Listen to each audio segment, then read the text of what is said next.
Welcome to the Forward Marketing Podcast, the podcast that covers internet marketing strategies and leadership tactics to move your business forward. With your host, Joshua Jarvis. Welcome back to Forward Marketing Podcast. That's the number 4, RD Marketing. And you can visit us online at forwardmarketing.com/podcast if you would like to see the show notes. On the show notes, we've got everything from the links to the references that I might use to just kind of key points and key takeaways. Sometimes I'll get going and think I ramble on a little bit. And so those show notes are hopefully a way to sort of rein it back in and say, I listened to this thing for 20 minutes and I didn't even really know what happened. And then now you go on there and you go, oh, okay, this is really what he was trying to say. Because a lot of times that's basically how it works with me is that. So we're going to change gears, though, a little bit versus what we've been doing the past few weeks. I think the past few weeks I've been kind of scattershot topics, everything from email marketing to blog topics and that kind of thing. And my goal is to help entrepreneurs. It's to help small business owners. And I think sometimes I get kind of caught up in just the different things because I'll be looking at the news or what's a hot topic this week. And that'll be how I come up with podcasts. But I really wanted to do kind of a deep dive into SEO, search engine optimization, because I feel like a lot of small business owners miss it. I feel like sometimes I talk to small business owners and entrepreneurs about it, and they kind of give me this kind of cockeyed look like, this guy's a snake oil salesman. And so I really wanted you guys to be able to have the ability to either do this on your own or to at least be able to assess whether or not an SEO person is giving you the right things that they need to give you in terms of optimization, in terms of site architecture, and all of those things. And so actually in the next few weeks, I've been really excited about mapping this out. It took me a lot of time to put it together. I hope it comes through in the podcast, but ultimately, we're going to dive into how do search engines work and site architecture today. And next week, we'll talk about what makes the very best page of content. And then we're going to get into how do you get links and what's the 9 best ways to build links and go really in depth on that because that's a big, big piece of being found, as you'll see in just a few seconds. And then really at the end, what I'd love to do is if you'll email me at joshua@forwardmarketing.com. Email me your questions about SEO, and then what I'll do is at the very end, I'll do a question and answer podcast, and we can go over anything that you have questions about so that, over the course of the next sort of 4, maybe 6 weeks, that you could sort of bookmark this and come back to it, or you could save it and send it to your assistant and say, hey, you're going to update these pages to match what was covered in this podcast. So I really want this to be a resource for you. But today we're going to talk kind of the SEO 101. If there was a college course for SEO, I'm sure there is. I'm sure there's a bunch of those things out there. But this is really reeling it all the way back and not just talking about keywords and that kind of stuff, but actually talking about search engines and how do they work. And then we're going to get into site architecture a little bit later in the episode. So that's the part that you probably don't want to miss if you're an advanced or sort of medium level SEO. Site architecture is a topic that gets sort of bantered about among SEO nerds. And so that's something I'm going to talk about and would love your feedback on it, especially if I get it wrong or if I nail it. I'd love to know that too. So basically, though, the things that we're going to cover in the next few weeks, did write this down. So I'm excited about talking to you about this. These basics are really what helped me generate leads for my real estate business as well as other businesses for the past 15 years. In the real estate business, we generated enough leads to have a multi-million-dollar sales business. And that came from really basics because I was a full-time real estate agent at the time. And so I really couldn't devote as much attention to the SEO part of the business as I wanted to. And so that's, so I'm basically giving you away the secrets here. If you follow these, you'll be successful. Will you be successful if you devoted 40 hours a week of doing SEO work on your own site? No, you won't. But you'll at least achieve a level of success and start generating leads off of this by simply just doing some of these things.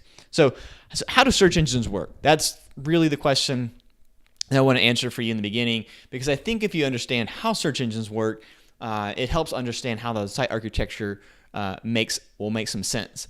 And Moz has this sort of Moz is the one of the sort of thought leaders in SEO. So it's moz.com if you want to check it out. They have a lot of really great content about learning SEO and just understanding how it works. In fact, it was updated. I looked at it for this episode and found out that it was updated for us.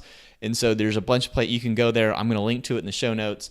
But they've got this sort of word picture that I thought made a lot of sense for explaining how search engines work. So imagine a subway in a big city, and in order for the subway to work, in this particular example, it has to crawl each stop. Okay, so it's given a starting point, and then it goes through each thing. And the only way that it can connect from one page to another page is through a link. Okay, so when we talk about links, that's simply that hyperlink. Those little blue words that you see on pages, they link to one another. A lot of you are like, oh yes, you're hurting me because you're talking about something so simple. But the reality of it is that I would say that 90% of my clients are using links in the wrong way. They kind of take it for granted, and yet it's the most powerful thing in SEO. Yes, that's a tweetable moment. Links are the most powerful thing in SEO. And so the links are what connect a page to another page. Hence link. That's why you see those little like chain icons when you're putting the link together, like a chain link. And so as you connect the links to the pages, the robot is crawling each page. And so it's reading each page. And what it does with all these links and all these pages is it creates an index or just a collection or an archive, if you will, whatever you want to call it. It's its own sort of little file folder of pages. All right. And so when you think about a domain, for instance, your .com, boardmarketing.com, imagine a folder, like a business cabinet that has a folder. And then you've got all the pages in there, right? And they're all in order based on the links, right? That's stapled together. It's stuck in a folder. And then the next folder is the next domain. And pretty much this big file cabinet of documents is how the search engines work. All right, that's the real sort of basic, dumbed down version of how it works. I know some of you guys that listen to this that are a little bit more on the nerdy side are, maybe it's like nails on a chalkboard to you. But just to try to help everyone understand what is going on is that it's going through all these pages and sort of documenting it. And so if that's how it works, then how do you rank for that? How does content get found if that's what's going on, is that it's sort of slowly going through each page and connecting from link to link to link? Well, as it's building this index, the other thing that's going on is people are typing in questions. Typically, there's 3 types of questions that people ask. But basically, how to be found is that you're going to answer this question. You're going to provide sort of useful content for these kind of questions. And the big thing that you're going to do if you want to be found, as I wrote a little note here, it doesn't really have a place in this episode. We're going to talk about it in the next episode. But just as a reminder, don't use pronouns. He, they, it. Be really specific. If you have a dog website, we're going to use a dog example a bunch in this episode. And if you have a dog website, use the breed of dog. Don't just say dog. But so be very specific, and that will help Google understand, oh, this is about a Cavalier King Charles Spaniel dog. It's not about dog. Because that could be any dog. It could be a mutt. It could be an award-winning dog. It could be a dog in a pound. It could be a dog in danger. It could be a dangerous dog. So there's a bunch of different things that could go on in the content. So you need to be specific. I think sometimes as small business owners and entrepreneurs, we get so caught up in the vernacular of the day that we just make assumptions that our readers, content takers, if you will, are familiar with the words that we use, and they're not. So you've got to be really specific. Okay, so what are the 3 types of questions that people are asking? That probably would help you kind of direct your content. So typically, and this is from Moz as well, they're saying, hey, people go on to search engines to do something. They want to buy a product. They want to maybe plan a trip. They want to buy a ticket to a show. They also go on there to know something. They want to answer a question. They want to know what the best restaurant is in a city. So they type those kind of things in. I mean, just today, my daughter says, hey, why is the Bible called the Bible? Well, I didn't know. I was like, I don't know. Let's Google it. And then finally, they do something to go. So they want to find a website. Sometimes it's just they type in a site or they type in some words. They think a site. Before Facebook became a household name, there were several people who used to type in face space book. Almost like the book of faces, if you will. They also, obviously, they're due to plan map, on a map search. Hey, where am I going to go if I'm going to go to the concert? So literally, you could go onto a website, buy a ticket to a concert, find out what the best restaurant is in the area, and then find out how to get there and what's the best way to get there. And those are all three things that you could do on Google. So just to kind of get an idea. So if Google crawls these pages and makes an index and it's all about links, then what's the point of SEO? You've probably heard content is king. And if content is so powerful, and it really is, then why would you need to why did you need to hire an SEO? Why would you need to have any sort of search and optimization? And it really comes back to being strategic. And you want to rank higher, you want to get more clicks because you have a business, and so you're trying to drive traffic. I think the number one thing that I run across when I come and when I talk with clients is that we've got to, it's not just the sort of technical aspects of it. They've got to know what they want, So we always ask, as a result of this visit from a user to your website, what do you want to have happen? A lot of times they may not know. They're like, well, I was just told I need to have a website. Well, for what reason? What's the ROI? What's the return on investment of having a website? In some cases, if you don't know, then maybe it's just good to have a 1 or 2 page site. I kind of mentioned that in one of the other episodes about sort of that local SEO component where you just have your site. It's kind of like a business card. It's not necessarily there to drive traffic for you. It's there in case someone wants to check out your credibility. And then you could do something on the local SEO side. You can check out one of the other episodes about that, or you can go to fordlocal.com and basically, they can find you on the map, and that's it. They want to do business with you, great. It's based on more or less brand searching, but they don't really do any generic searching. So why SEO? And so I think a really helpful way to look at this is we kind of hinted at it in the beginning. But let's just say I saw a dog and I was trying to tell people about the dog I saw. I saw a brown and white dog that was a small dog and had maybe like ruffled sort of fur. It was kind of the fur was real pretty, but the edges of it had this kind of ruffle look, and the ears are sort of floppy looking. It just sort of flopped down on the side, and that's it. That's pretty much all I know about the dog. It's a small dog with white and brown fur with maybe kind of ruffled fur edges and floppy ears.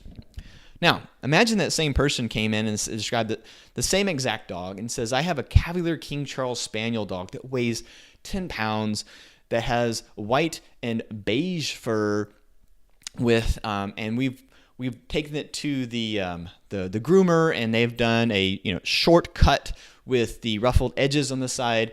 This dog has won several awards, and its name is Fluffy.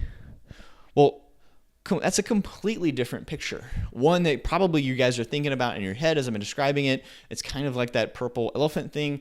And you can't help but think about what I'm describing. Before, you didn't even know what kind of dog it was. And now I've told you this is an award-winning dog, about the exact weight and everything else. And that's what you got to do with Google, is that when Google sees your page, it doesn't know what you're talking about. It's actually pretty stupid. It's like, I have no idea what this is about. And so you have to tell it, this is what this page is about. And so you've got to help it determine basically what's going on. And then you've got to sort of connect the dots.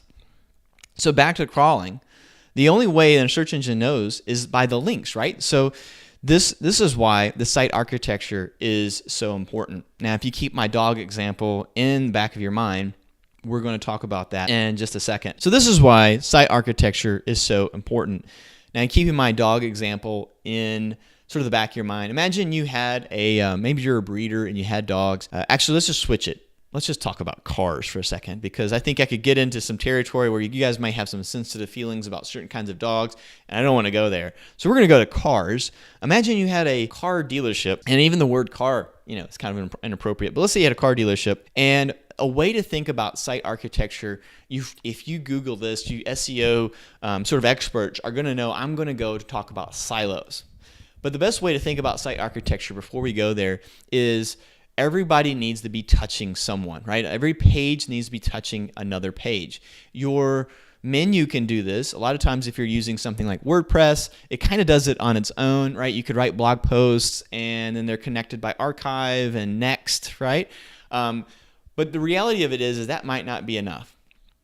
You may want to actually link. In fact, you do want to link to other pages within your content. So what you may want to do is every time you write a blog post, you will actually connect to the previous blog post, but do it by name. Don't just do it by next. A lot of times there's just a great plugin called Related Posts plugins. Those plugins are great for that purpose.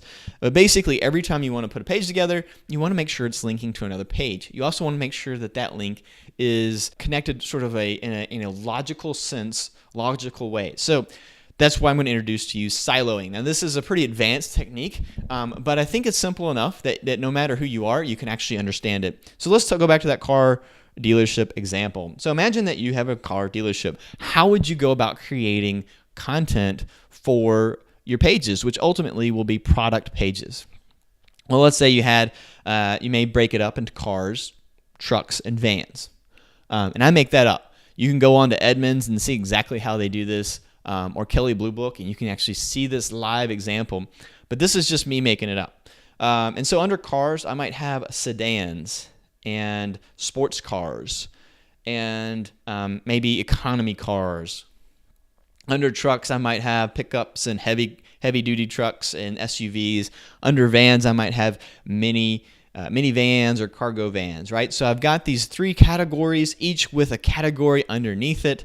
And then maybe under sports cars, I might have Ferraris and Lamborghinis and Porsches, okay?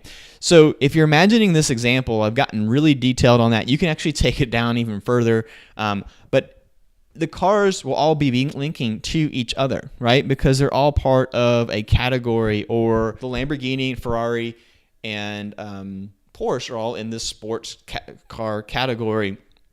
And then the sports car category is in the car category. So you can kind of see how those will go together. In some cases, now this is one area where a lot of SEOs may not necessarily agree, because they believe in a very strict silo. So a silo, right, there's no linking outside of the silo, but I don't really think that's true. I think you should actually sort of link outside of the silo, creating sort of a spider web of sorts. But it's got to be contextual. For instance, in your sedan, you might have a four-door sedan, and you may link to a type of truck that has four doors. So that might make some sense. And the same thing, like you could do this in real estate. You could do this in insurance, for instance. You could have commercial insurance. And then under that, you could have agricultural businesses. You could have the different types of businesses that you typically insure if you're an insurance agent. You could do this in a variety of different ways, but the important thing is that your site architecture needs to have something where it's linking to one another. And the reason for this point is, don't miss it. In one of the previous episodes, we talked about one of the biggest mistakes that people make with SEO, and we found out that 404s, which is called page not found, is actually a very, very common problem. And so that's basically a link that goes nowhere, right? You got a link to a page that doesn't exist. A lot of times that's due to misspellings. The other problem that comes up is called orphan pages. Now, these are pages that you created, but you didn't link to them. A really common one would be like your terms of service, or your privacy policy, or an about page, where you made it because you felt like you had to, but you didn't link to it anywhere. And again, like I said, WordPress takes a lot of this out of the equation for you if you're using something like a WordPress. But it's very, very common even on WordPress where somebody can make a page and maybe there's only one link to it. Where there's you created this great infographic about something, and maybe the only link to it is the previous blog post that says the last, check out the next post, via the next button. And so that's not going to be good enough. And so you're going to want to link to that. So this really is so you've gotten a big overview of how searches work, right? They crawl pages and then they link the links together. And so we're going to build on this next week as we talk about what the pages actually need to have on them. We're going to talk a little bit about the links again, and then we're going to talk about the 9 best ways to build links on that on the following weeks. So the next 3 weeks, you're going to really get into this. You're going to find out why links are the most important thing to SEO, in my opinion. I think there's site architecture. I think content makes a big deal. I think links are but if there was what is the most important thing? I would say links are still the most important thing, but you've got to do it the right way. So next week's episode is actually called the anatomy of a killer page. So we'll talk about that. The 9 SEO fundamentals of a killer page is what we're going to talk about next week. So if you like this episode, I would love it if you gave me a review on iTunes. I would love it if you sent me some feedback via joshua@forwardmarketing.com. If I missed something, I would love to cover it in maybe the next episode, especially since these episodes are going to be maybe more tied together than the previous ones, because I am super excited about this. I think I flew through some of this without my notes and maybe forgot something. So I will put that all in the show notes page on forwardmarketing.com/podcast. That's 4, the number 4, rdmarketing.com/podcast. And I so look forward to doing this with you again next week.